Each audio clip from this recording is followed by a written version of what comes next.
বাংলাদেশের সম্মান আর বাংলাদেশের মর্যাদার প্রশ্নে আমরা আপোষ করব না, কিন্তু আমরা অবশ্যই ক্রিকেট বিশ্বকাপ খেলতে চাই।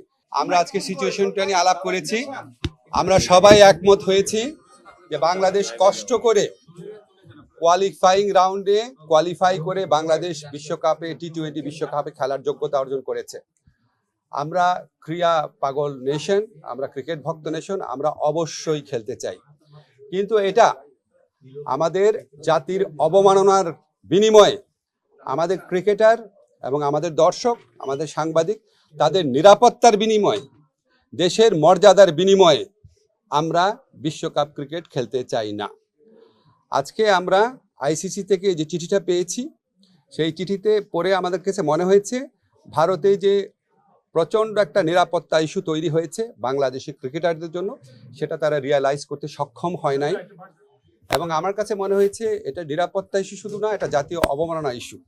যাই হোক, আমরা নিরাপত্তা ইস্যুটাকেই মুখ্য করে দেখছি, যেখানে ভারতের ক্রিকেট কন্ট্রোল বোর্ড নিজেরাই বলছে কলকাতা টিমকে যে এই প্লেয়ারকে নিরাপত্তা দেওয়া যাচ্ছে না, ওনাকে তোমার টিম থেকে বাদ দাও।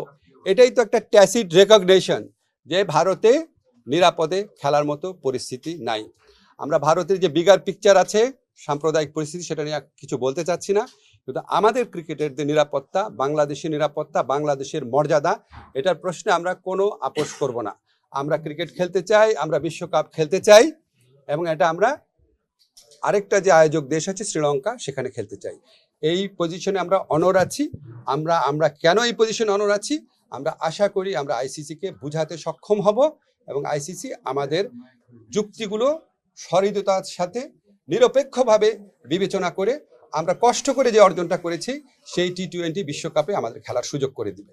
আমাদের প্রথম স্ট্যান্ড হচ্ছে আইসিসিকে বুঝানো। আমাদের যথেষ্ট শক্ত যুক্তি আছে, সেই যথেষ্ট শক্ত যুক্তি দিয়ে আমরা আইসিসিকে বুঝাবো। আমাদের স্ট্যান্ডের মূল নীতি হচ্ছে বাংলাদেশের নিরাপত্তা, বাংলাদেশের সম্মান আর বাংলাদেশের মর্যাদার প্রশ্নে আমরা আপোষ করব না, কিন্তু আমরা অবশ্যই ক্রিকেট বিশ্বকাপ খেলতে চাই। তারপর পরবর্তী পরিস্থিতি যা হবে সেটা নিয়ে আবার আমরা বসে আমরা সিদ্ধান্ত নিব।